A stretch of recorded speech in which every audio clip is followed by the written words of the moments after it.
good to see that you've established, a baseline seismic network and have determined the patterns of seismicity.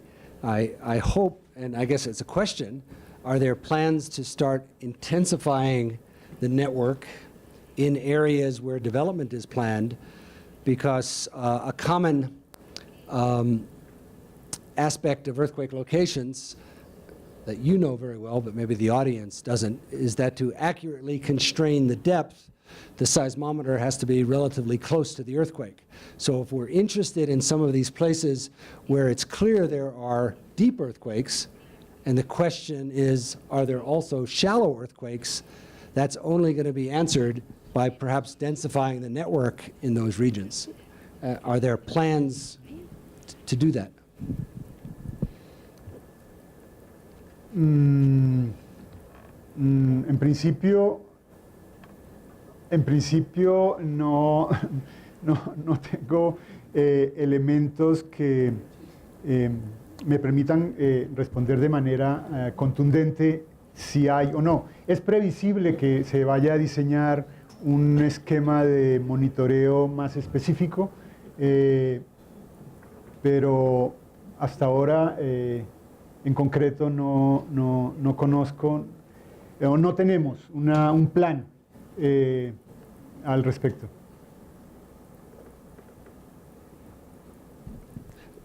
I guess in general, I kind of envision seismic monitoring at sort of three scales. One is the scale you're doing now at sort of the national scale to get the big picture. One is perhaps a more regional scale to answer questions about perhaps shallow earthquakes in areas of potential development. And then on a very localized scale in special cases, for example, in areas of injection.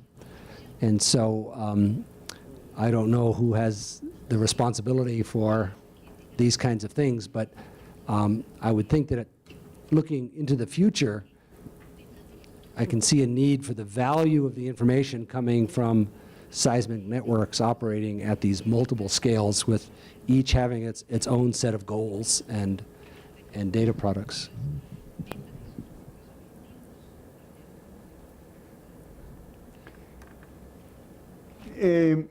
Uno de los propósitos de insistir mucho en que el diseño de la red le apunta a vigilar un proceso macro, un proceso de eventos de gran magnitud, era destacar que para vigilar, controlar este tipo de proyectos, se requiere una red específica.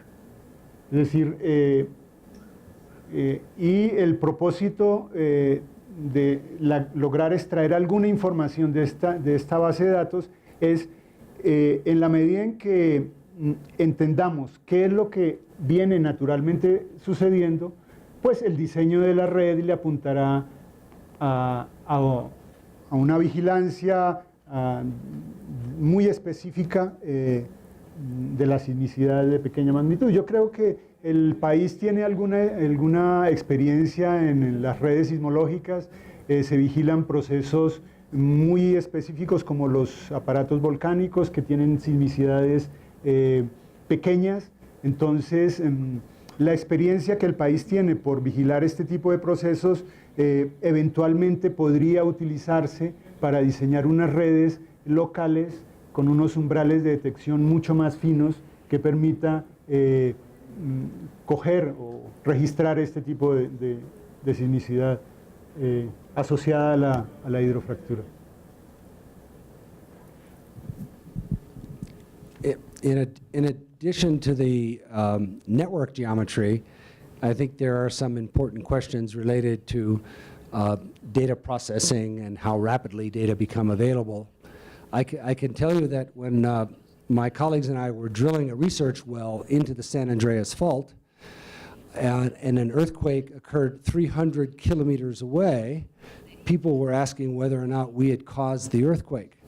And we politely thanked them for their interest and pointed out that it was 300 kilometers away. I guess the question will come up about whether earthquakes might be triggered by some sort of active process. And so are you moving toward near real-time processing and development of seismic catalogs, at least in a preliminary way, so that as an earthquake occurs and might be felt, you can rapidly issue a magnitude, a location, a focal mechanism, and draw some at least preliminary conclusions about whether or not it might have been related to oil and gas activities or is just a natural earthquake? So I guess the question is, what are the plans for moving to near real-time data processing? Ya. Esta red que mostré es una red que funciona en tiempo real. Es decir, la comunicación de las redes con el centro de procesamiento que tenemos aquí en Bogotá se da a través de vía satelital, de tal forma que tenemos a cargo, por ejemplo, alertas tempranas para tsunami, es decir, un sismo en la costa, tenemos la responsabilidad de decir en no más de 3-4 minutos informar que hubo un sismo que tiene características sismogénicas. Es decir, la tecnología del tiempo real está implementada en el país, de tal forma que esa parte se tiene muy bien controlada. Nosotros podríamos decir inmediatamente sucede un sismo, 2-3 minutos, un sismo bien localizado. Y pues yo creo que el país conoce, cada vez que tiembla en algún sitio del país, inmediatamente el país sabe. Entonces el tema del tiempo real se maneja relativamente bien. Pero eso es solo para la magnitud, no para el mecanismo focal y otros de los parámetros de fuerza, ¿cierto? Bueno, los sismos grandes se les puede hacer el mecanismo focal en tiempo real, es decir, en unos pocos minutos se puede saber si el mecanismo es de deslizamiento normal o inverso, para sismos grandes, ¿sí? Para sismos pequeños, pues tiene ese problema que hemos dicho. Es decir, el SEISAN permite procesar, si hay una buena cantidad de señales, mecanismos focales, contenidos espectrales y pues todos los parámetros que competen a la determinación de un evento sísmico. O sea, sí se tiene. Es decir, habría que hacer adaptaciones, precisar las redes, hacerlas más específicas, o sea, instalar más equipos, ¿sí? Pero en principio la experticia, sin compararnos con otros países y otras latitudes, tenemos una habilidad manejable para este tipo de información que llegue en tiempo real. Sí. Sí. Muchas gracias. Vamos a pasar a las preguntas, que tenemos varias. Para eso quisiera invitar al doctor John Deutsch al panel para poder hacer algunas de las preguntas también que quedaron de la sesión pasada. La primera es probablemente para el doctor Sovak. Bajo el escenario de geología estructural y tectónica señalada por el doctor Romero para Colombia, ¿es recomendable o procedente el desarrollo del fracturamiento hidráulico?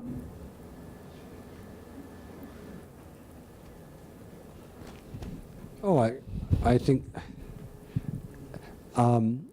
absolutely. I see no problem with hydraulic fracturing in Colombia.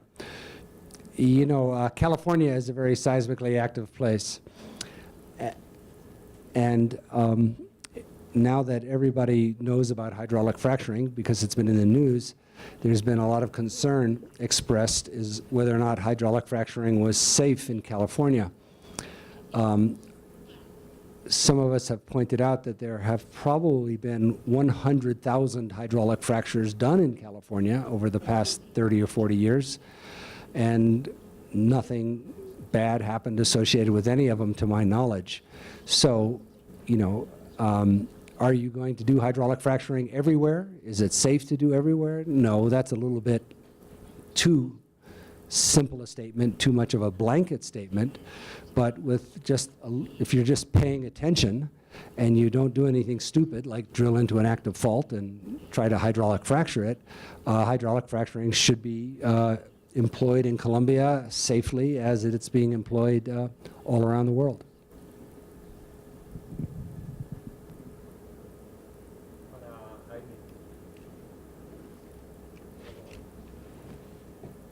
Pero escucha, te escucho. Ah,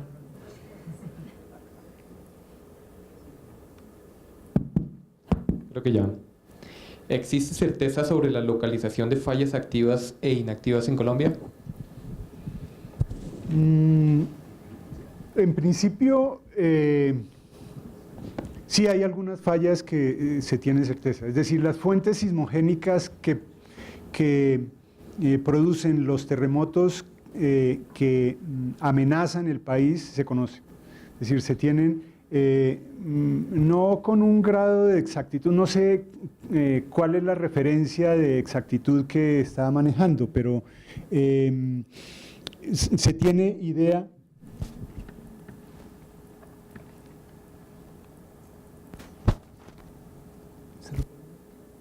Sí se tiene, se sabe de dónde vienen los sismos más grandes que pueden afectar el país. No sé qué grado de exactitud se refiere. Es decir, para efectos de una falla activa podría ser un municipio, 2 municipios o 3 municipios, saber que en ese sector se producen sismos, ¿sí?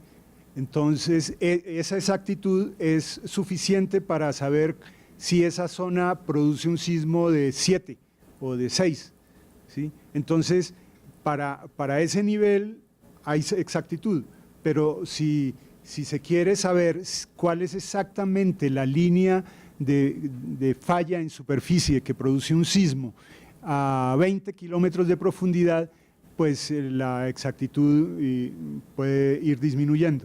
No sé si satisfaga la inquietud.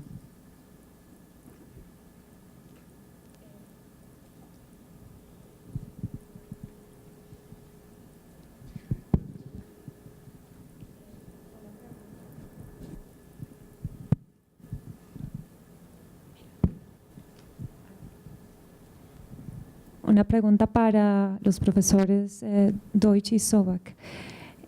Si se tiene un bloque donde la red nacional es geológicamente activa, ¿este sería un bloque que se debería dejar a un lado y negar cualquier licencia ambiental?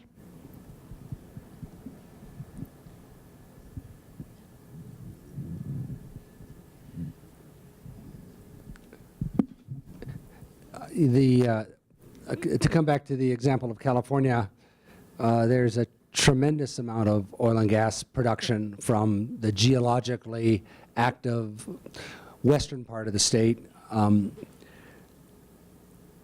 I think the one place it would present a challenge is that it might be more difficult to find a suitable site for wastewater injection, because you want to be especially careful that you're not injecting large volumes for long times near active faults. So I think it would present challenges for wastewater, but in terms of oil and gas development, there shouldn't be any problem, just like oil and gas development has gone on in the foothills belt for many decades.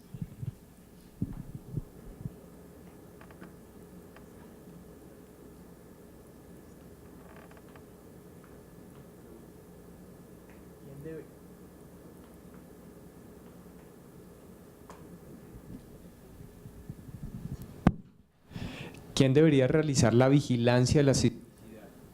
¿La industria?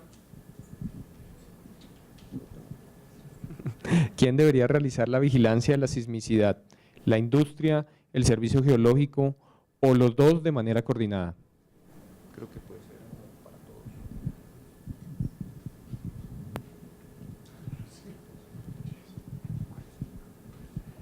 todos. Well, I discussed seismic monitoring at 3 different scales. I think it's obvious that the national monitoring effort is appropriately a role for the Geological Service. It provides basic information of broad interest to everyone and applied to many different questions of seismic hazard analysis. I think if you're talking about a very dense network around an injection well, I think that might more logically be a responsibility that's primarily the responsibility of industry, perhaps working closely with the national network. When we talk about this regional scale, I think it's maybe not as clear, and collaboration between the two might be the most appropriate thing to do. But, you know, I'm not the expert on Colombia that Professor Deutsch is. I was here yesterday too, but I wasn't paying close attention.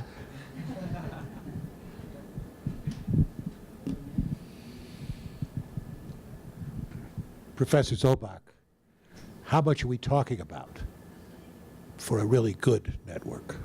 How much would it cost? You know, I don't know how US dollar costs and operating costs translate to Colombia. I can tell you that if you wanted to monitor an injection well in the United States and install, say, a few seismometers just to find out if anything's happening, right? Just in a surveillance mode, it would probably cost something on the order of $50,000 to $100,000 to install the network. And you know, if you're just doing the processing in an automatic way, a few tens of thousands of dollars a year to just kind of monitor what was going on, process the data in a routine way. So you're not talking about very much money. If the monitoring, you know, becomes more important, you put out a denser network, you're doing a lot more careful job on analysis, the costs go up. But the baseline costs are really are pretty low. And when you're talking about drilling an injection well that might cost a few $1 million, and the license to operate that injection well is contingent on knowing whether or not you're inducing seismicity, an incremental cost of a few tens of thousands of dollars or $100,000 or even a couple $100,000 over a 5 or 10 year period is not a large incremental cost. Is that why you asked?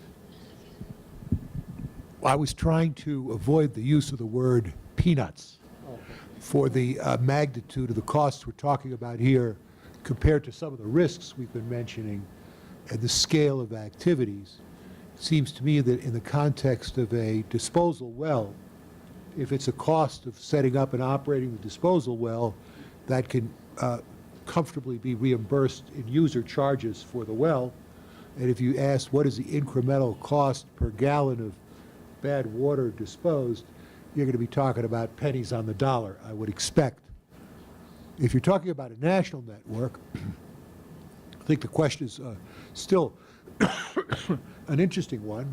There is a national responsibility here, but there I just don't think we're talking about a lot of money on the scale of other things we've been discussing here today.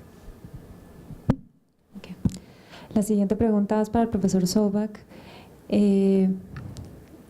Una microsismicidad de -3 a una -1 no es relevante. Una entre 2 y 3 puede delinear las fallas grandes o mayores. Debemos entonces nosotros instalar redes por ciertos número de meses para delinear en un área potencial estas fallas.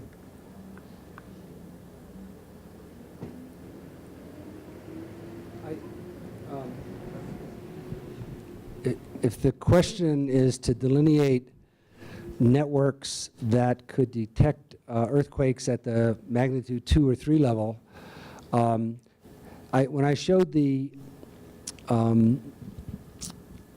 seismicity in Oklahoma going up, and I said the catalog was complete at a magnitude 2.5 level, that referred to the regional network, comparable to the network we've been talking about in Colombia.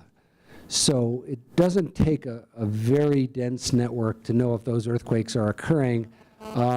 What do you think your detection threshold is? Where, for most of Colombia, how complete do you think your catalog is now? How far down in magnitude can you go?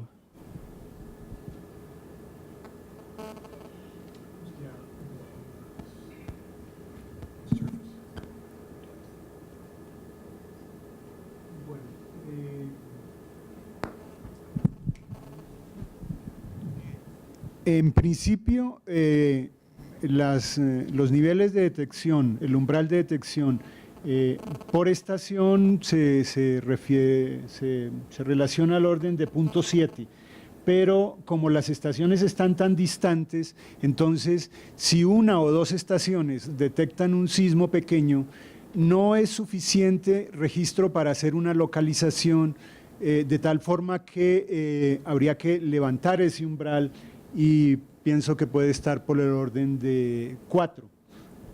3, 4 son los sismos que tienen suficiente cubrimiento y que se les puede dar una localización adecuada en el espacio, digamos. So to answer the question, that would imply a densification of the national network to detect all of the magnitude 2 to 3s, at least in some areas, perhaps in the areas of the blocks to be developed.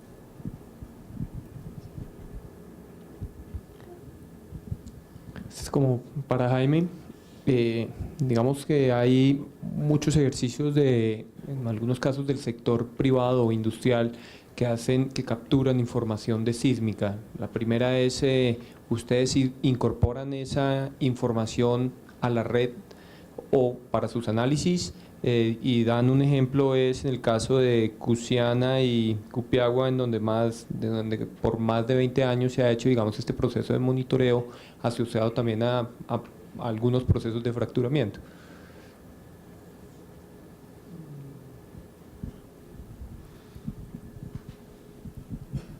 Bueno, la sísmica de ese proyecto no la tenemos. Eso es decir, habría que aclarar si es sismología. La sísmica como el trazado de una sísmica de reflexión y estas cosas, no. En el caso que menciona, creo que es una red local que opera el OSO, un instituto vallecaucano. Si es a esa la que se refiere, en principio no tenemos todos los datos. Otra pregunta para Jaime. ¿Qué es lo que está causando los eventos sísmicos en este momento a estas profundidades tan altas o tan grandes, entre 70 y 100 kilómetros? Esto es de preocupación cuando el fracturamiento ocurre alrededor de los 6 a 10 kilómetros de profundidad, si ocurriera esa profundidad. Ahí hay como dos temas, ¿no? Uno, la sismicidad profunda y Y no si el hecho de que haya esa sismicidad profunda sería un tema de preocupación cuando ocurre si ocurriera un fracturamiento hidráulico a una profundidad entre 6 y 10 kilómetros de somera, más o menos. No, naturalmente que no podríamos vincular con certeza dependencia o causalidad de un evento a 6 kilómetros con un evento a 100 kilómetros de profundidad. Hay una distancia y un mundo de circunstancias que haría que podrían estar uno cerca al otro en el tiempo, pero vincularlos como que el uno causa al otro o tienen alguna relación, pues eso cae dentro del espacio, el ámbito de especulaciones que algunas personas aseguran, pero científicamente no se puede establecer una relación entre una sismicidad a 100 kilómetros de profundidad con una sismicidad a 5 kilómetros de profundidad. ¿Y qué causa la primera pregunta, que era qué causa a las profundidades de 70 a 100? Bueno, los modelos de corteza que manejamos sugiere que hay un choque de placas tectónicas y una placa que es la del Pacífico se está hundiendo por debajo de los Andes y que ese hundimiento genera esa sismicidad. Ahí veíamos en la gráfica que más del 60% de la sismicidad que se registró el año pasado es de ese orden, de profundidades de 120, 150 kilómetros. Ahí está el nido de Bucaramanga y es todavía algo por entender. Entiendo que hay personas como Germán Prieto que está trabajando en esto y si tienes algún comentario que sea útil para el auditorio, pues en torno a eventos de esa profundidad. En principio nosotros lo relacionamos con la subducción de las placas una debajo de otra, porque estamos dentro de ese ámbito tectónico, pero ya el proceso, el detalle podría tener más de una interpretación.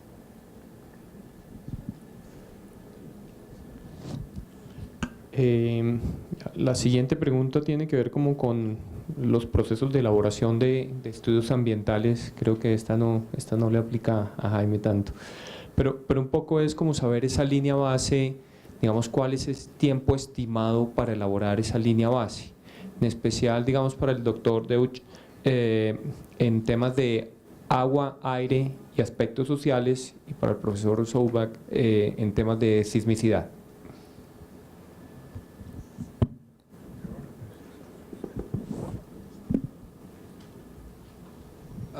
Well, for seismicity, there are no standards established yet. So my question is easy to answer. We use the data available from seismic networks as it comes available, principally from the network operated by the U.S. Geological Survey. Sometimes there are more local networks in a given part of the country, and we have better information locally. With respect to baseline information for water, Professor Deutsch discussed that this morning, and I'll let him expand on that. Well, it's a good question. The question comes, how much time should you allow for an environmental assessment or environmental impact statement with respect to a water-related project or unconventional hydraulic drilling? In the United States, typically what will happen is a group of contractors do this all the time. They prepare environmental impact statements for consideration by various authorities, federal or state authorities. The cost of such a study could be in the range of half a million dollars, let's say, and take about 6 months, 8 months to accomplish. Then the study gets submitted to the regulatory authority, and depending upon the procedures that are in place, there will be an opportunity for interveners to raise questions which will have to be answered either by the applicant or by the reviewing authority. At this point, something called lawyers get involved, and it can be a very extended and costly process. But in general, since the Environmental Protection Act was put into place in the 70s, I think in the early 70s, the quality of that process has progressed quite significantly, and in many, many cases, it passes very successfully with everybody being better informed. But I would say allow 6 months for the preparation. You're talking $500,000 if you're not going to California to get it done, but in more relevant places. And then you enter a process which is unknown how contentious it will be. Can I? You know, one thing that hasn't been brought up yet is whether or not a project new activities, say related to shale gas development, are being carried out in an area where there had been conventional oil and gas operations in the past. Because one thing that has been discovered in the US is that contaminated water supplies, which people were eager to point to shale gas development as being the cause of the problem, was actually contamination that had existed for a long period of time, because wells that had been drilled sometimes a long time ago, and I mean like 75, 80 years ago, may have been leaking and caused contamination. This is a serious problem in western Pennsylvania, where some aquifers have been contaminated for decades. And of course, it has nothing to do with shale gas development. So establishing a baseline is very different in an area where there's been a lot of activity in the past than it is in an area where things are just beginning. I think that's an excellent point. Uncharacteristically excellent point. It's said frequently that all of the water in Florida is contaminated, as an example. All of the water in Florida. Now, there's not a lot of hydraulic fracturing activity or even oil and gas, but there are a lot of other kinds of industrial activity which require an environmental assessment again. And the issue of an environmental assessment presumes the knowledge of a baseline, good or bad, and the question which is being asked in the environmental assessment is what you're proposing, better or worse than something else, relative to the existing baseline. So you don't have to have an environmental assessment with respect to a pristine baseline. And the issue is always the assessment relative to something else, including potentially do nothing. But it is a much more complicated situation because of the reality of prior or unrelated activity which has gone on in the region. The subject of the Savages in New York came up this morning. And so the issue of shale gas development is highly contentious, and still, there has been no shale gas development. A report came out about a month ago that showed methane in 50% of the water wells tested throughout the state of New York. So this could be some old oil and gas development, although there's not been very much in New York. It could be biogenic methane. It could be, it could be anything. But these baselines are really critical, and again, there are many sources of contamination, and it's in most of the areas where shale gas is being developed, companies will not drill until they have sampled the surrounding wells and at least locally established a baseline. So it's a very important topic, and one that people are engaged in everywhere. Bueno, y tenemos una última pregunta, y es ¿cómo se debe involucrar a la academia en el proceso del marco de regulatorio y de planeación?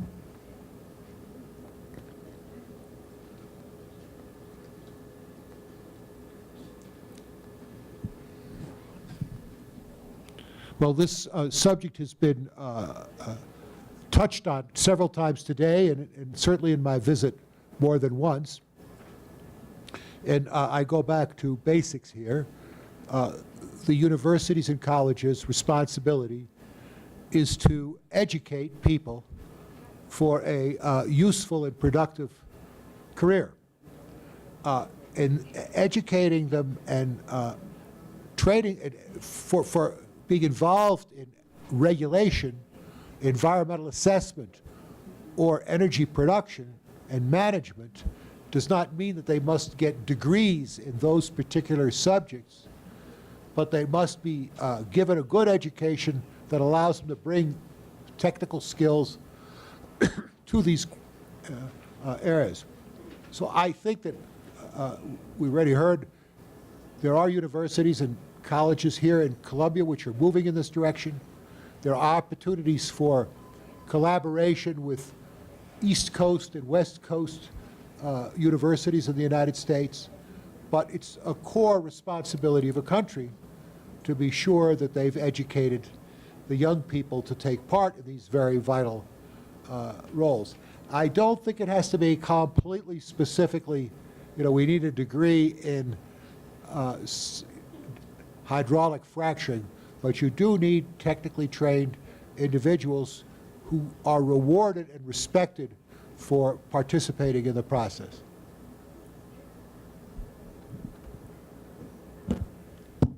Bueno, muchas gracias al doctor Romero, al doctor Deutsch y al doctor Sobak.